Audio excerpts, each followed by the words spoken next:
What is going on, everybody? It's Billy, Storm Trades, with another trade recap. Today we're going to run through the NQ trade I took for a 2R win during the AM new trading session on Wednesday, August 13th. I had a bullish daily bias, but the hourly narrative was screaming reversal.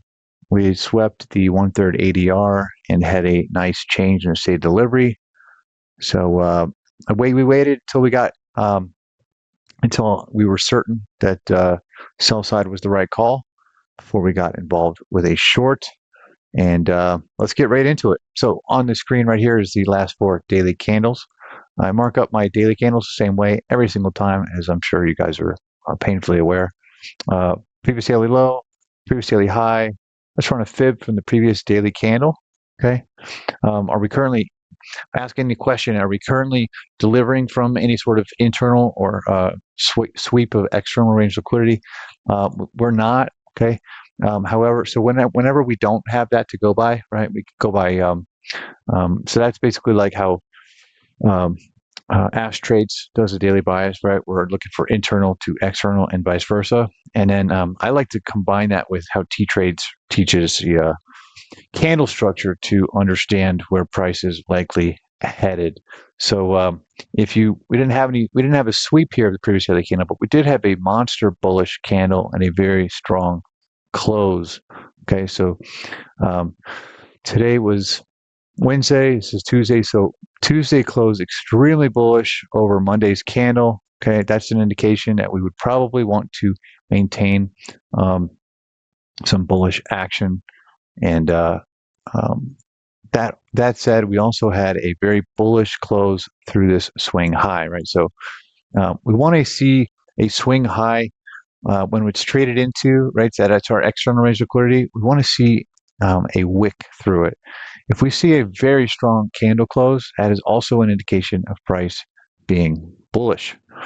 All right, so that said, I wanted to see price kind of move down into this upper quadrant of the previous daily candle and expand higher. That's my plan. That's my daily bias. However, when I move down to the hourly chart, I'm allowing the hourly chart to tell me the narrative that is in play for the session. So let's go down to the hourly chart and see what the hourly chart was saying. All right.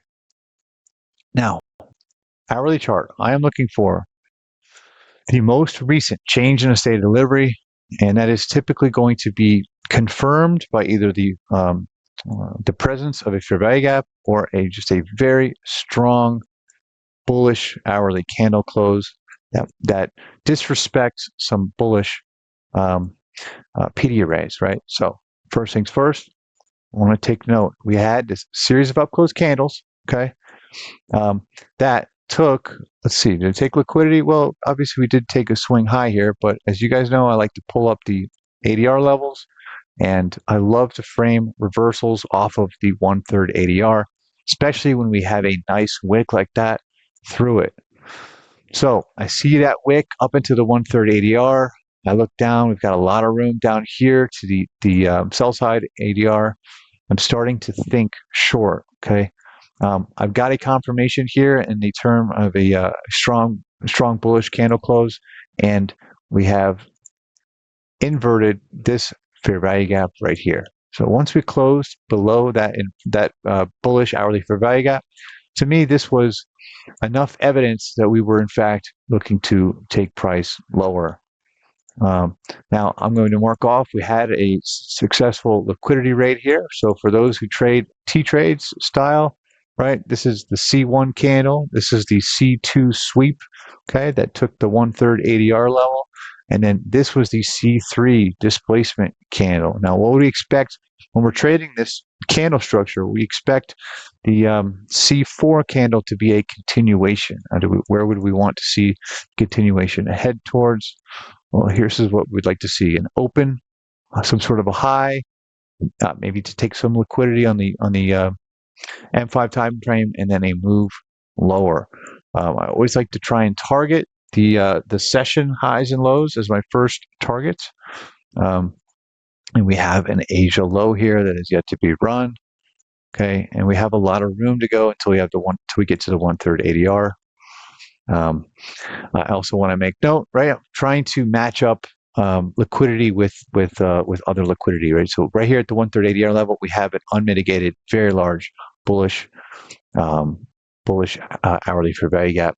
And if we run a fib from the swing high to this swing low, it makes sense that we should reach at least to the -1 to -1.5. Okay, that is below our Asia low. So in my opinion, we had some room to run. I liked the idea of getting on sides with some sort of a bearish move. This large candle right here being C3, that means we've missed the reversal already. Okay, so um, some people are just reversal traders. They would miss this next move I'm about to go through. Some people are just continuation traders, right? T-Trade talks a lot about continuations, right? Let's make the market tell us which side we're going, and then let's have a strong draw on liquidity. So in this case, we would have missed the reversal, and we'll see that right here as we go to the M5 time frame. Okay, so it's pretty clear right here. This was the liquidity raid. This was a unicorn setup right here, as we had a fair value gap, okay, overlapping a breaker, which was the lowest down close candle prior to the move that came up, took liquidity, swept the 1/3 ADR level, and now this is exactly what we want to see if we're looking to go short. Want to see displacement moves lower. Okay, we've had a number of them here.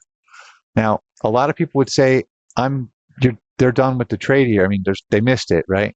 Um, I love these levels down here, okay? And why do I love them? Because we've got a long ways to go to the 1/3 ADR and this internal range liquidity. So I'm going to run another fib, okay, on the M5 time frame and just sort of take a look, right? So we've come down here into the -1 and -1.5. We haven't taken the -2 yet, and the -2.5 is down here below the Asia low. And let's see, the -4 to -4.5 is lined up perfectly with the 1/3 ADR. I don't need all of that, okay? I just want to try and take a piece of this prior to it taking the Asia low. That's my thought process, okay? Now, when you're getting involved with a continuation, okay, we need some sort of a liquidity run, okay? I want price to move up into a fair value gap. Okay, so we have a fair value gap right here. We also have one. Hold on one second. We also have one right here. Okay, so my plan is to watch price. Okay, I'm not just going to blindly get involved right here. I'm going to watch price and see if we get some sort of a retracement up into that prior to taking this liquidity. Okay, I want price to show me that it wants to sweep some liquidity, which we just did right here. Okay, there it is. Okay, now this would be the order block that I'd want to see price close through. I actually got involved prior to us closing below this order block. Once I saw some bearish structure, candle structure, I got involved with the trade. I'll show you that right now. So on this very next candle, right there, okay, so I see, remember, price is fractal, okay, so we've just formed a swing point. We have the C1, C2, C3, and right now we're in a C4 candle. I got involved right here, okay, market order, a stop loss at the swing high, and all I was trying to do was get to the Asia low. And hindsight is always 20/20, but I would have loved to have grabbed a little bit more here, but you can't be greedy. So I'm going to put in a sell order here, stop loss at the swing high, take profit at the Asia low. Logic is we've got a lot of room to go to the 1/3 ADR. And a logical place to take profit would be at a Asia swing low. So I'm going to move price forward. And price goes to TP really quickly. That's that. I love framing trades off the 1/3, whether we're seeking a draw on liquidity there or we're framing some sort of a reversal. Sort of falling in love with these levels. That said, we had a daily bias that was bullish. However, we let the hourly chart tell us the story. We may have missed the reversal, but we got involved in a continuation, sort of a low-hanging fruit as we were close to the Asia low. We were able to get in. All right. If you guys got anything out of this at all, smash a like, make a comment. Really appreciate any subs. You guys are great. Thank you so much. Bye bye.